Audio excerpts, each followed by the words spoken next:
Praise Lord समस्त को स्वागत कर लिविंग गॉड चैनल रे प्रिय भाई और भौणी मैंने आज गोटे टेस्टमनी देखु टेस्टमनी आउ जड़े भौणी आउ टेस्टमनी देउछंती साक्ष्य देउछंती सही भौणी मरी जाइतिले से निजे कहउछंती आउ तांको केमिति केमिति आउ तांको माँ बापा आउ तांकर छोट बयस रे आउ डाक्तर कांदा नहीं हॉस्पिटल नहीं आउ से डाक्तर मध्य अस्वीकार करथिले जे ए झियो मरी जाय मरीजीव एमिति किंतु जीशु ख्रीष्ट जीवित परमेश्वर से तांकु आउ जीवन देले जेमिति पाऊ बाइबल रे हम देखि पाऊ गोटे 12 वर्ष झियो को से जीवन दान करथिले जहाँकि आउ जड़े लाजार को मध्य जीवन देथिले जहाँकि आउ मरी जाय कि आउ कबर दिया जायतिला सही लाजार को जीवन देथिले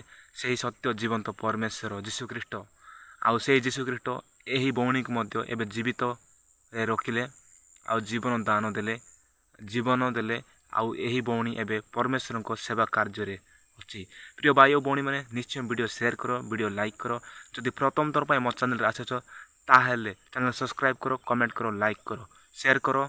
देखो से वीडियो। आप सभी को प्रेज द लॉर्ड। मेरा नाम दिव्या है।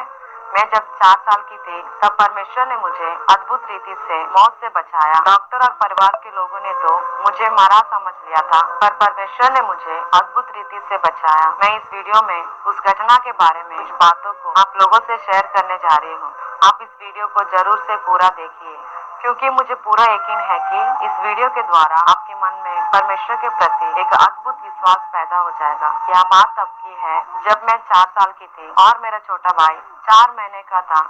एक दिन मेरे छोटा भाई की तबीयत खराब होने के कारण मेरे माता पिता उसे हॉस्पिटल लेकर जा रहे थे। तब मेरी उम्र छोटी होने के कारण मुझे भी साथ में हॉस्पिटल लेके गए।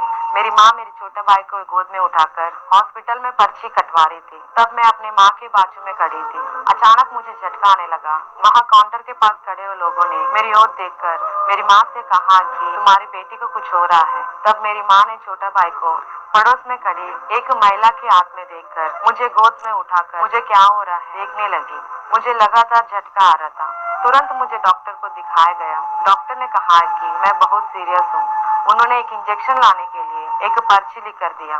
उस इंजेक्शन की कीमत 100 रुपया तक थी, पर उस समय हमारी परिवार की आर्थिक स्थिति बिल्कुल ठीक नहीं थी।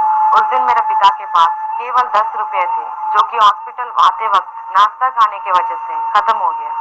कैसे भी वहाँ इंजेक्शन लाने के लिए मेरे पिता साइकिल में कई किलोमीटर का सफर करके कुछ लोगों से मदद मांगने गए। यह घटना चेन्नई की है। डॉक्टर ने मेरे लिए कई बार टेस्ट लिखे। मेरी माँ को चेन्नई की लोकल भाषा नहीं आती थी, क्योंकि वो छत्तीसगढ़ से है।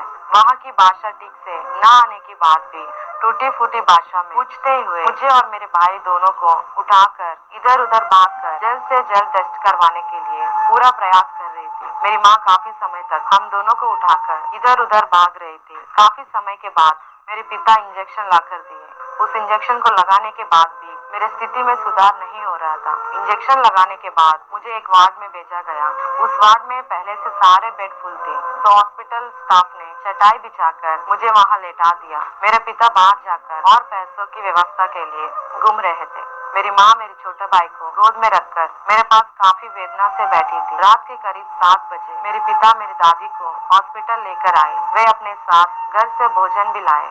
मेरी दादी ने मेरे हालत को देखकर मेरे माता पिता से कहा कि लड़की तो मर गई लगता है, जाकर परिवार के बाकी लोगों को बता दो। यह बात सुनकर मेरी माँ को काफी दुख हुआ। दुख की वजह से मेरी माँ ने भोजन को बिना खाए फेंक दिया और मेरे पास बैठकर प्रभु यीशु से प्रार्थना करने लगी। मेरी माँ रात के लगभग 8 बजे से लगातार प्रार्थना कर रही थी। रात में लगभग 12 बजे के आसपास जब मेरी माँ प्रार्थना में बनी हुई थी, तब एक नर्स ने आकर मेरी माँ के सर पर हाथ मारते हुए उन पर हंसते हुए चली गई। मेरी माँ ने उस बात की ओर ध्यान न देकर परमेश्वर से प्रार्थना किया कि जो लोग आज हंस रहे हैं उनके सामने आप मुझे शर्मिंदा ना करें। मेरी माँ ने प्रार्थना में कहा है कि अगर मेरी बेटी बच गई तो आपकी सेवा में समर्पित करूंगी, अगर नहीं बची तो आपके लिए ये मेरा छोटा सा दान होगा। मैं अब कुछ नहीं कर सकती। मैं उठकर प्रार्थना का तेल मेरी बेटी को लगाऊंगी। अगर आपकी इच्छा है तो मेरे बेटी को बचा लीजिए। ऐसी प्रार्थना मेरी माँ ने किया। फिर मेरी माँ उठकर प्रार्थना के तेल को मेरे पूरे शरीर में लगाया। जैसे ही प्रार्थना तेल मेरे शरीर में लगा, परमेश्वर ने अद्भुत काम किया। मैं तुरंत उठकर बैठ गई। यह देखकर मेरी माँ खूब रोने लग गई। मैं सुबह लगभग 10 बजे से बेहोश थी। रात के करीब 2 बजे मैं उठकर बैठी। मुझे देखकर मेरी माँ के आंसू रुक नहीं रहे थे, क्योंकि परमेश्वर ने मेरी माँ की प्रार्थना को सुनकर मुझे अद्भुत रीति से जीवित बचाया।